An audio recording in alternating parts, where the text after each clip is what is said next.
ওই যে আসতেছে সত্যি আপনি শিওর? হ্যাঁ শিওর। 1000 টাকা একটু ভাঙা এনে দিতে পারবেন? 1000 টাকা নোট কই ভাঙামো কোন? বাজার টাজার থেকে আপনার ভাড়া দিয়ে দিব। আমার একটা ইমার্জেন্সি কাজ আছে তো এখানে, একটু দাঁড়াইতে হবে। আপনার আসা যাওয়ার ভাড়া দিব। আরে বাবা 1000 টাকা নোট ভাঙতে কই দেবে, কে দেবে আমারে? চেষ্টা করে দেখেন, নিয়ে যান, উপকার হবে। না পারলে আসি আমি এখানে, নিয়ে আসেন।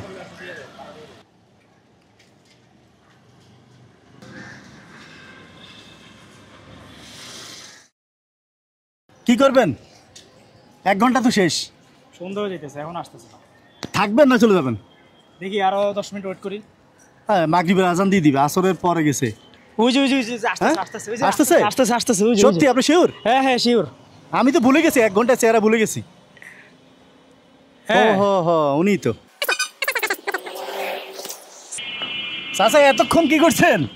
দাদা নাস্তা না করলে ভাঙতি পাওয়া যায়, কি ভাঙতি দেয়? হ্যাঁ, নাস্তা খাওয়া লাগছে? নাস্তা না করলে ভাঙতি দেয় কেউ?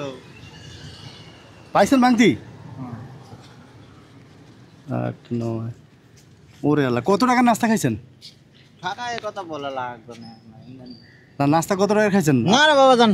হ্যাঁ শুনেন, আপনি তো আমার জন্যই ভাঙাইছেন নাকি? তো ওটার বিল তো আমার দিতে হবে। কত টাকা? না নাস্তা? কাকা না, বলেন। আর কাকা লাগবে না। 1000 আর 2000 500 আর 1000 টাকা কি আমি কি আজও গরিব কাইলেও গরিব। গরিব তো আর বড় লোক হইতে পারে না আল্লাহ না করলে। তখন এটা সব আপনার না বাবা, এটা আপনার জন্য ভাঙে আনছি। আর বাবা শোনেন, এটা ভাঙে আনছি যাতে আপনি যাত্রী চাইলে দিতে পারেন। এই জন্য আপনার জন্যই ভাঙাইছি মূলত, আমার ভাঙতি টাকার দরকার নাই। এই টাকাটা দিয়ে আপনার একটা মেয়ে কোরআন শরীফ ধরতে চাইতেছে। আচ্ছা। হ্যাঁ হ্যাঁ, মানে মেয়েটা আমার হাফেজি মাদ্রাসায় পড়ে, একটা কোরআন কিনে আল্লাহ তো দান করছে। এই টাকা দিয়ে কি করবেন? কোরআন শরীফ কিনবো। কোরআন শরীফ কিনবেন এই টাকা দিয়ে? আলহামদুলিল্লাহ, আলহামদুলিল্লাহ। ঠিক আছে, তো চলে যান। হ্যাঁ, কষ্ট দিস। থাকেন আচ্ছা অনেক উপকার হলো। আচ্ছা।